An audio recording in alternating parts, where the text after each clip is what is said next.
नमस्कार, वैशाली किचनमध्ये आपलं स्वागत आहे। आज आपण बनवणार आहोत श्रावण स्पेशल पुरणपोळी। त्यासाठी लागणारे साहित्य: एक भांड चणा डाळ, गूळ। आता ही चणा डाळ आपण स्वच्छ धुवून 2 तासासाठी भिजत ठेवूया। ही आपली चणा डाळ आता ही छान भिजलेली आहे। तुम्ही पाहू शकता, मी आता ही चणा डाळ कुकरमध्ये घेतली आहे।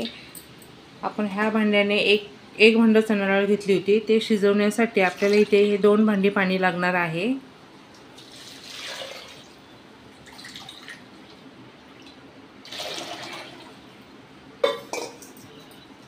त्याचबरोबर चिमूटभर हळद,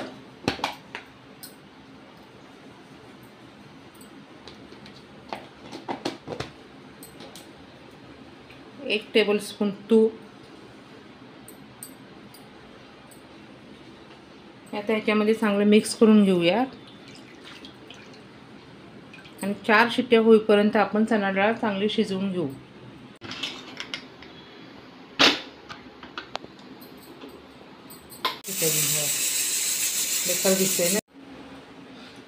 आता आपण पाहू शकता, आपली डाळ आता मस्त शिजलेली आहे।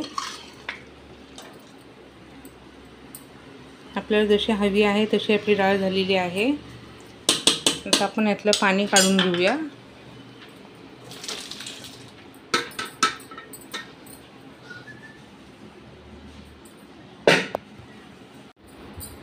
ह्या एवढ्या डाळीसाठी आपण आता हे 1 भांड मैदा घेतलेला आहे। हा मैदा मी स्वच्छ चाळून घेतलाय। त्याच्यामध्ये आपण आता थोडी हळद,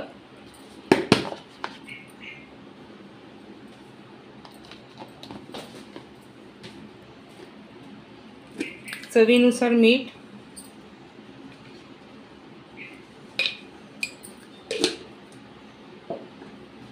हे आपण एकत्र करून घेऊ।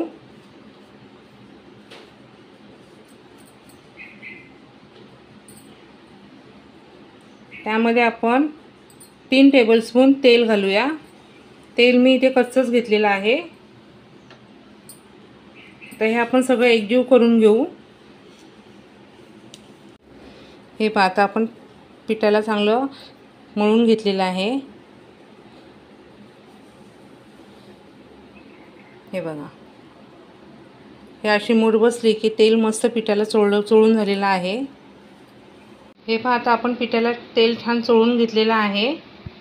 पिठाची ही अशी मूठ बसली पाहिजे। आपण या पिठामध्ये थोडं पाणी घालून पीठ छान मऊसूत मळून घेऊया। पिठात एकदम पाणी घालायचं नाही।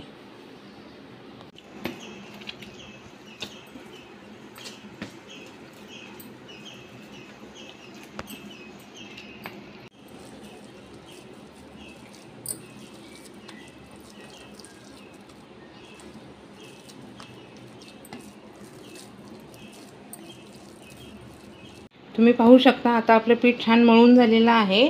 पिठाला अशी तार सुटली पाहिजे।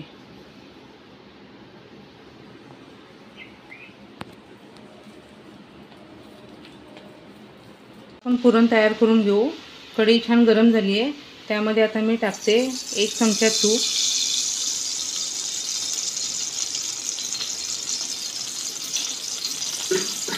तूप छान वितळलं की त्याच्यामध्ये आपण घालूया डाळ।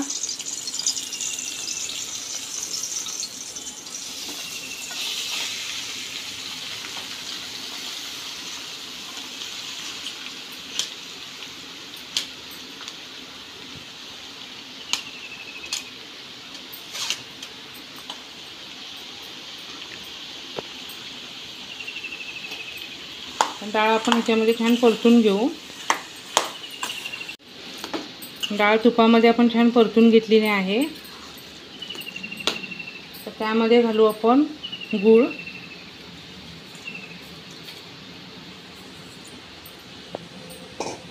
हे सर्व एकजीव करून आपण छान शिजवून घेऊ।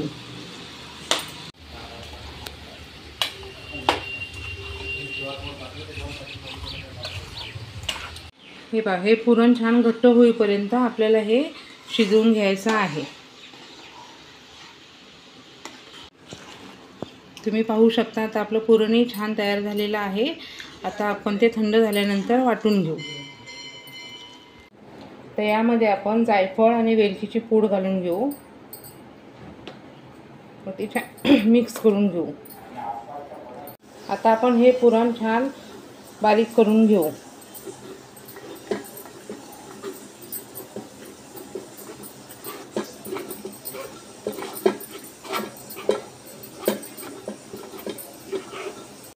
तुम्ही पाहू शकता आता आपलं पुरणही छान बारीक वाटून झालेलं आहे. आता आपण ह्याच्या पुरणपोळ्या करायला घेऊ. आता आपण पुरणपोळी लाटूया. त्यासाठी आपण अशा प्रकारे गोळा करून घेऊ आणि अशी पारी ओळून घेऊया.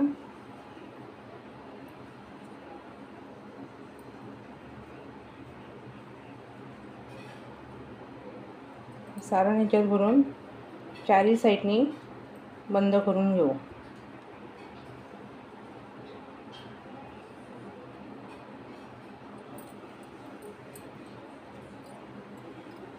तुम्ही हे पाहू शकता.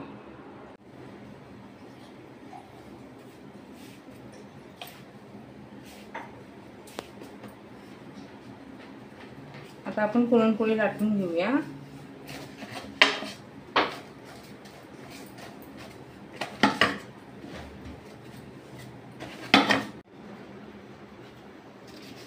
आता आपली पुरणपोळी छान लाटून झालेली आहे. ती आता आपण तव्यात टाकू.